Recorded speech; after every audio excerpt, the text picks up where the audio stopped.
खूप अनेक कामं मला दिलेली आहेत, मोठे मोठी कामं मी करीत आहे आणि म्हणून मी त्यांना असंच सुचवलं पक्षाला की हे सगळीच कामं मी करतोय, निवडणूक आयोगात पण मी करतोय, परंतु मला कुठली कमिटी नको.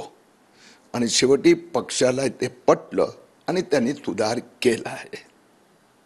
सुधार केला, नक्की नाराजी दिसून येते का कुठेतरी? अनेक कामं तुम्ही हाती घेतली होती, त्यामुळे नक्कीच अनेकांना धडकी देखील भरली होती.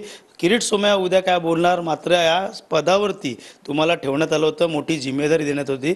आता येणाऱ्या काळात पाहिलं महायुतीचा मुख्यमंत्री होण्यासाठी तयारी पूर्ण चालू आहे. कुठल्या तरी विषयावर देवेंद्र फडणवीस असो, बावनकुळे असो, किरीट सोमय्यामध्ये वेगळं मत असू शकतं. या मुद्द्यावर माझं वेगळं मत होतं. त्यांना किरीट सोमय्याचा मागे शेपूट लावायचं होतं. मी म्हणालो की गेली 5.5 वर्ष कुठलंही पद नाही, भाजपचा सामान्य कार्यकर्ता म्हणून किरीट सोमय्या काम करीतच आहे. 18 फेब्रुवारी 2019ला उद्धव ठाकरे, अमित शाह उद्धव ठाकरेच्या संयुक्त पत्रकार परिषदेत यायला तयार नव्हते आणि म्हणून देवेंद्र फडणवीसने मला पत्रकार परिषदेतून निघून जायला सांगितलं. तेव्हापासून आजपर्यंत किरीट सोमय्याने जीव लावून काम केलंय. मला कुठल्याही पदाची गरज नाही. ते आता शेवटी त्यांना पटलं आहे. काम तेवढंच जोरात आम्ही करतोय. काय नाराजी सोडून द्या. पुन्हा एकदा महायुती सरकारच येणार आहेत.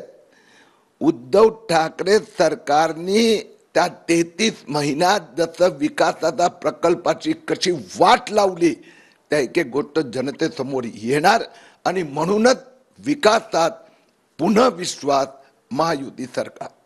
2019 सालीला पत्रकार परिषदेनं तुम्हाला बाहेर काढण्यात आलं ठाकरेंच्या सांगण्यावरून, उद्धवच्या.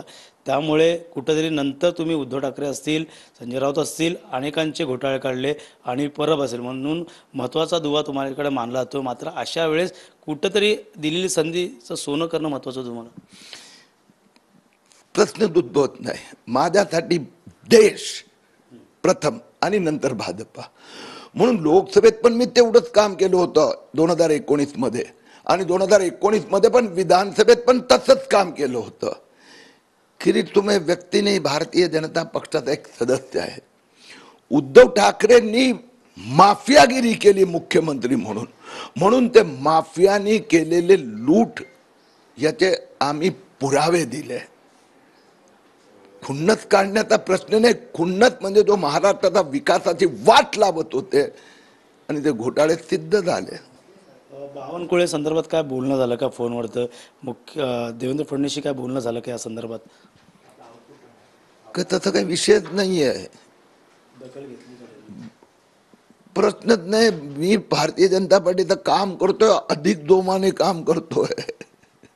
मुद्दा कुठल्या तरी कमिटी ते त्यांनी शेवटी ऐकलं आणि मागे घेतलं नाव. अपेक्षा म्हणजे भविष्यात पूर्ण तुम्हाला अपेक्षा महाराष्ट्राच्या जनतेची आहे की वोट जिहादच्या नावाने त्यांनी नरेंद्र मोदीला महाराष्ट्रात जी ठोकर लागली, उद्धव ठाकरेंनी भगवा कुठे दाखवलं आणि कुठे हिरव्याला शरणागती स्वीकारली, तर विधानसभेत आता विकास, त्या विकासात महाराष्ट्रात जनतेने विश्वास व्यक्त करावा.